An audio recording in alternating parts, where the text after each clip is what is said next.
The air conditioner's gentle hum in my workspace stood out sharply from the whirlwind of ideas racing through my head. I'm a lawyer named Anna, and I'm 28 years old. It's a far way from the chaos of my early years, a past that even kept hidden from my closest friends and family. The calmness of the ringing shattered my office. On my phone, the screen revealed an indeterminate quantity, but something about it felt unsettlingly similar to a cautious hand. I spoke in response. I spoke up. Speak with a combination of expertise and Anna. Be careful. Your father has arrived. There was an anxiousness in the voice that didn't do anything to stop my rising fear. A shiver went through me. More than 10 years have passed since I last heard that voice. A once meaningful voice, loving care, but has turned into a symbol of grief and betrayal. Why are you contacting me?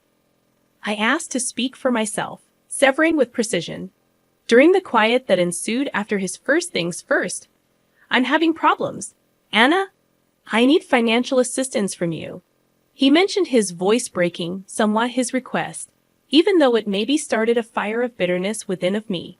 My contribution now I shot back after all these years. Belief and rage coexisted in my tone. To be sure, but if it weren't, I'm in a real pickle. Continuing Ed's deteriorating, desperate state. His voice, you've long since ceased to be my father. You can't just phone me right now, and you may count on my assistance, I answered vocally. Chilly, and there was a steady pause on the line. A thick stillness that resembled an irreconcilable divide. Anna, please, I'm still. Your father made a pathetic attempt to renewing an old friendship. Putting out the word Dad felt strange, almost startling. A father, you lost that title, I remarked when you chose her over me. The years of grief and resentment being incorporated into my speech. I believed you were mistaken, my daughter. I spoke up and stopped him. Halfway through, you made your decision years. His voice was years ago, and now that I've made mine, a mixture of desperation and begging. Hello, Anna? I'm sorry, but I need your help once. I'm sorry reverberated through my office like a hollow and pointless apologies don't alter historical events. I'm unable to assist you. Declared forcefully and disconnected my childhood. Before the age of 10, I was occupied with laughter and love are evidence of I had a fantastic existence with my parents. Within our modest rental home, my mom ray of happiness and compassion lit our warm days. And our evenings with tales and dreams. My dad used to be silly, and an understanding man would play all night, playing games or giving me small lessons. The world's things, our house was a happy cocoon where each day was an exploration, and each evening a lovely dream. But our comfortable existence came to an end. Sudden end following my mother's premature. The mansion that used to resound with death, love, and laughter became quiet. A portion of recollections. I strolled through the rooms. Every nook serves as a sharp reminder of it was an awful loss without her. Not only for myself, but also for my dad, who having lost his beloved life, yet the intensity of his sorrow appeared to decline swiftly. Much to my confusion and shock, in a matter of months later, he brought Marissa, a woman, home, who was going to play a big part in our life. I remember the moment he brought.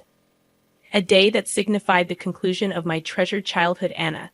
This is Marissa. She intends to remain with one evening, my father declared, his voice lacking the warmth that I saw. I looked up at her, accustomed to this, looking for a little maternal warmth. But discovered none in her. Her towering appearance, her icy stare, and starting at the very beginning, noticed a difference in the atmosphere. One that gave me an inexplicable feeling of fearful hello. Anna, Marissa called out. Silky but lacking in a genuine sense. The smile seemed to soothe rather than conceal a terrible element behind its reveal themselves. In the days that followed, the home seemed altered, as though the walls, they were pulling away from her presence. The happy recollections of the time appeared to slip away, giving way to a persistent discomfort that permeated every corner. I recall glancing at Marissa, searching for a redeeming thing or thoughtful of her, yet her appearance, the motion appeared to contain an unsaid hatred. It was evident that she wasn't keen to take up the space left by my mother. Nonetheless, to create a new story in which I was an awkward aspect of her that I observed. Stroll around our house, which used to felt content and safe. I was unable to assist, however, felt as though her coming was only the start of a particular thing. Unsettling the way she gazed at me with eyes with a tendency to conceal more than they revealed was not encouraging for the future. The time after Marissa's arrivals resembled strolling via a nightmare from which I was unable to awaken. There was a time when my mother's love and laughter felt chilly now. Marissa's unwelcome presence created a shadow covering all that, transforming even the easiest daily schedules into a sequence of battles. While having breakfast one morning, my dinner seemed abnormally salty, I noted. "Marissa, did you over-season it with salt?" This, my voice inquired. Hesitant, did I? "It has to be an error, Anna. Eat it, don't be so picky," she shot back, her voice disdainful. Nearly jesting, the occurrences increased in frequency. Additionally resentful, I recall discovering my clothes destroyed following a laundry. "Marissa, all of my clothing is faded," the question I posed one day, displaying my old favorite outfit, now stained and unfit. She took a quick look at it, and, with a shrug casually, "Perhaps the washing machine is misbehaving. Or maybe it's time you give up wearing such juvenile attire." Garments, a wave of annoyance swept through me, but further arguments would exacerbate the situation. Worse, I felt powerless and resorted to my father, expecting him to be able to look past her. "Marissa, the fixad dad, is destroying my stuff. She mistreats me every time." One, I said. Evening, trembling with a combination of fury, and my dad's response was rather, compared to my expectations, "Anna, you're thinking that Marissa is abusing her to assimilate into our family and cease causing problems," he stated sharply, his remarks cutting deep. "But that's the reality, Dad." Protest attempt, but he refused to listen. "Anna, that's enough. I'm not interested in to hear your allegations repeated," said, his voice erupting with rage at each day was difficult to traverse. Concerning Marissa's animosity and my dad's apathy toward the place that previously felt like home, I felt like a jail instead of a haven. I began to spend more time in my chamber, attempting to get away from the ongoing stress that was suspended in the air residing in that scary mansion. I felt isolated and misinterpreted the security and contentment that previously occupied those walls were in place of dread and worry daily. I yearned for the days gone by, for the occasions when my mom's grin was sufficient to illuminate the entire space. Striking contrast with the current gloom lurked around every corner, coexisting alongside. Marissa turned into a daily struggle to avoid. Additionally, perseverance, her hatred for me grew from insults to physical attacks, torture. It began with a gentle pinch on my arm or a twist in my abdomen every time. In areas that are readily hidden beneath my garments, the hurt was brutal and intense. A prompting of my powerlessness in her presence, I devised plans to stay away from. She is aware of her location at all times. I used to drive vast distances inside the house to hold off till she is in another room. Before, despite my best efforts, I moved around. Sometimes, I was taken off guard by her. And those instances invariably led to experiencing any discomfort. One day when I was reading in silence in the living room, when Marissa entered, there was no apparent reason to pinch my arm firmly using her nails. I winced in agony as it dug into my skin, but suppressed any cries of protest. She gave me a chilly glance, a victorious grin before moving away on one of Grandma's infrequent visits. She observed my circumspect moves and how I recoiled at the sound of Marissa's voice. "Anna is resonating throughout the home." "Grandma, everything is well at home?" questioned, a worried tone in her voice. I stared at her, wanting to tell her so badly the truth to her, but fear and the need to. I restrained myself so as not to cause her anxiety. "Yes, Grandma, I'm back. Everything is all right. I told her I had a lot of schoolwork, but I wasn't using a fake smile." She appeared uncertain, yet didn't push any harder. I experienced a touch of shame for tricking her, yet I was unable to bear the idea of upsetting her in any way. Dismay that night and grandmother departed. I noticed Marissa observing her through the glass. Expression of contentment it was as if she had enjoyed knowing that she influenced me. I would have suffered harm, and succeeded in doing so. Her victorious expression strongly indicated she was the one in charge, and I was utterly defenseless. Participant in her twisted game, I felt like going back to my room, enmeshed in a vicious cycle of silence and cruelty. The actual discomfort caused by Marissa's pinches and turns were tolerable in contrast to the mental chaos. I thought of school as my haven, a place where I might momentarily forget the suffering of my domestic life. However, even there, the outlines of my problems at home started to come through. Mrs. Thompson, my instructor, is a good-hearted person. A woman who constantly gave her students encouragement. One day, I began to detect changes in myself. When I turned in my homework, she firmly gripped my wrist while focusing on my arm's bruises. "What, Anna?" occurred here. These resemble bruises. She claimed that worry was in her voice. I swiftly retracted my arm, enveloping my sleeve is bruised. "Nothing at all, Mrs. Thompson." I collapsed. I pretended to be lying while dodging her stare. Mrs. Thompson averted her gaze. Persuaded Anna, "Should there be any incorrect, or if someone is harming you, can inform me of the significance of speaking up." She asked her eyes to look for the reality that I desired to reveal to her, give her all the details regarding Marissa and how I was always afraid, yet the words failed to flow, so I pushed "I'm all right, Mrs. Thompson," honestly grin. It was only a careless mishap. She presented me with a long, introspective glance, followed by a nod gradually. "Okay, Anna, but keep in mind the door is never closed. You're not by yourself," remarked, smiling consolingly at me. I nodded as a knot started to grow in my throat. Her generosity added to it, challenging to keep up the facade that everything went smoothly. As I particular day, Mrs. Thompson's walk home, phrases replayed in my head. I experienced a mixture of appreciation for her thoughtfulness and a sincere the feeling of isolation brought on by bearing my burdens by itself. The idea of disclosing the reality. At home, my existence was horrifying, and I worried about the outcomes. What Marissa would do if she became aware of it had mentioned. I was silent that evening, having supper with someone. Pondering Mrs. Thompson's words, offered to assist Marissa when I became speechless. "Why is everyone quiet tonight? Anna Kitty received your tongue?" she questioned mockingly. I just shook my head and carried on with my meal, attempting to minimize my size and imperceptible as possibilities while I lay in bed after supper. The truth of my circumstances felt more and more than ever formidable. Mrs. Thompson's concern had convinced me that individuals the problem, but the dread of what exposes the maybe the truth prevented me from speaking. I was between the desperate need to communicate someone and Marissa's fear of it takes balance to retaliate. I traversed daily the day my instructor, Mrs. Thompson, chose to include me in Father's Day was a day full of stress and fear for me. In the principal's office, I office twitching uncomfortably, my thoughts frantically worrying about how my father would respond if he ever made it to his stern face revealed a mixture of annoyance and humiliation.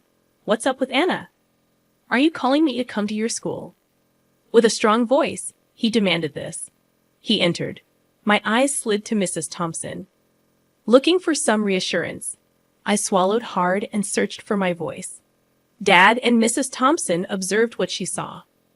"Bruises," I stumbled, sensing the burden of his stare before I could respond. Moreover, he suppressed his rage. "Tangible. What are you talking about, bruises? Once more, you are inventing stories." Mrs. Thompson intervened, speaking sternly, yet composed. "Mr. Smith, I'm worried about Anna's condition, and the bruises on her arm do not appear unintentional, which needs to be addressed." My father's expression darkened slightly with anger. "At home, she is pretty safe. Anna, are you misrepresenting our family?" Turning to face me, he looked disappointed. "Let loose the tears I've been holding in. began to leak. Dad, it's not a lie. Marissa has been injuring me. I was able to exit the truth at last emerging. His response was one of complete Marissa. It's unbelief that's absurd. She has only shown kindness. I will not allow you to accuse her in your eyes. Using these charges, that the facts are actual, Dad called out, pleading with him to accept it. With a start, he got up, his patient. Tell Mrs. that you're wearing this too thin. Thompson, all of that was made up.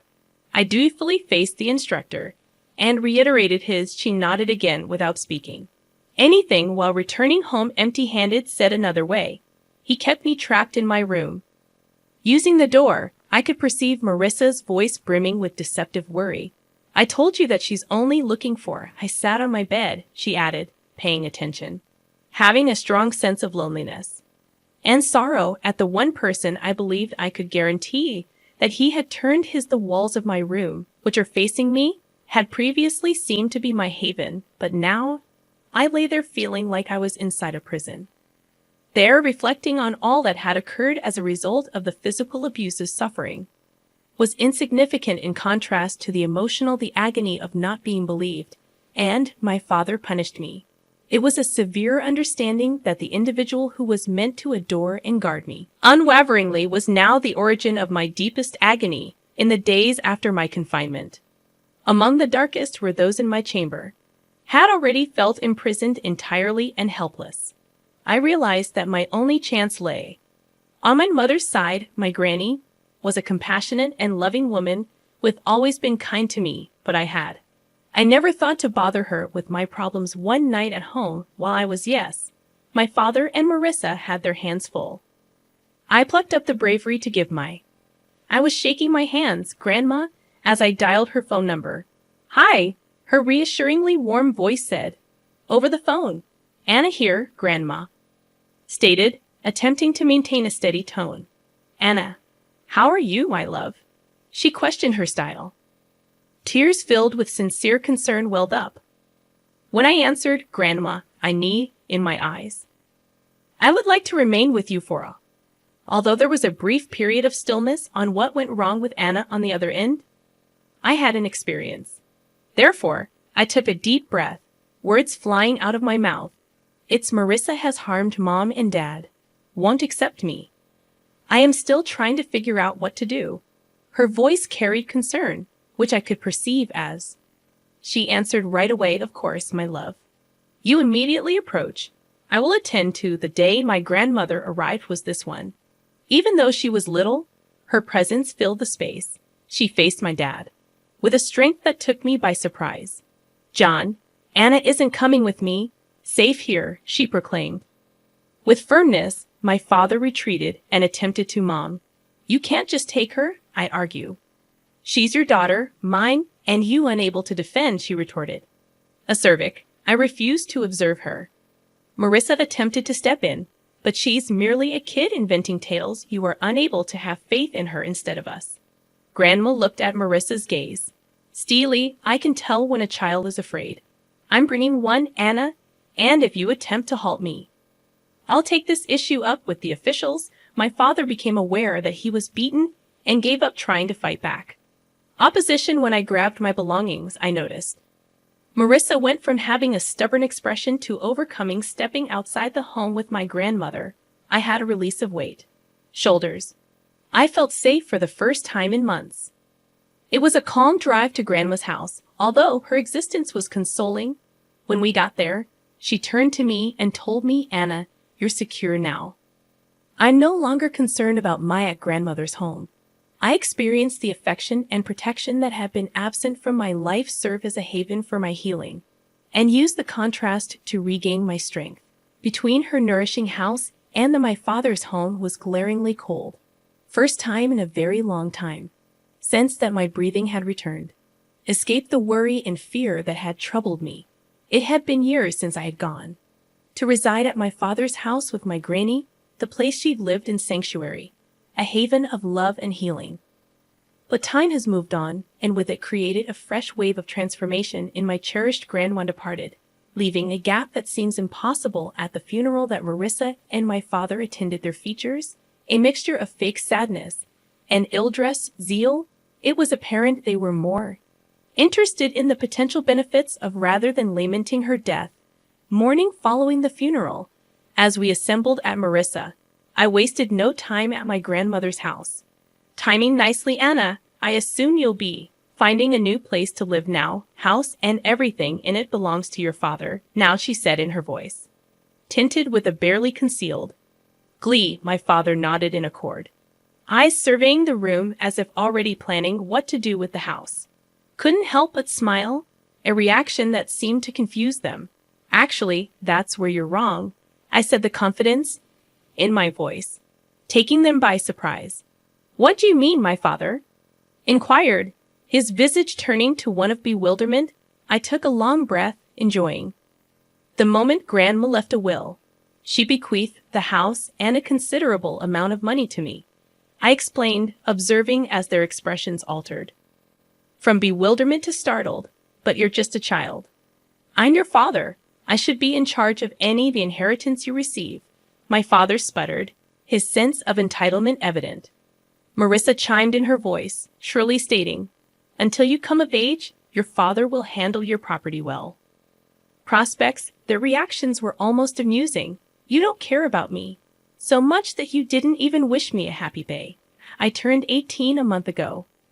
I'm legally an adult now, and I make my own decisions, I stated firmly, relishing the face of awareness dawning on their fronts. My father's expression shifted from shock to rage, then to a sort of desperate pleading. Anna, you can't do this is your family. I glanced at their memories of my childhood flooding back. You paused. Being my family a long time ago, I remarked. My voice is steady. Marissa stepped forward, her tone now imploring. At least let us stay in the house. We have nowhere else to go. We have not extended the lease of our residence. I shook my head. This is my house currently. You'll need to find somewhere else. As they left, the weight of years of pain and neglect appeared to lift my shoulders. I stood in the house that was as mine, a place loaded with memories of my grandmother's love, and felt a sense of closure. The echoes of the past, my father's call stirred, remained. I sat there, phone in hand sensation, a tumult of feelings, wrath, betrayal, and a sense of injustice. But amid all that, there was also a sense of strength and a reminder of the resilience that had carried me through the depths of times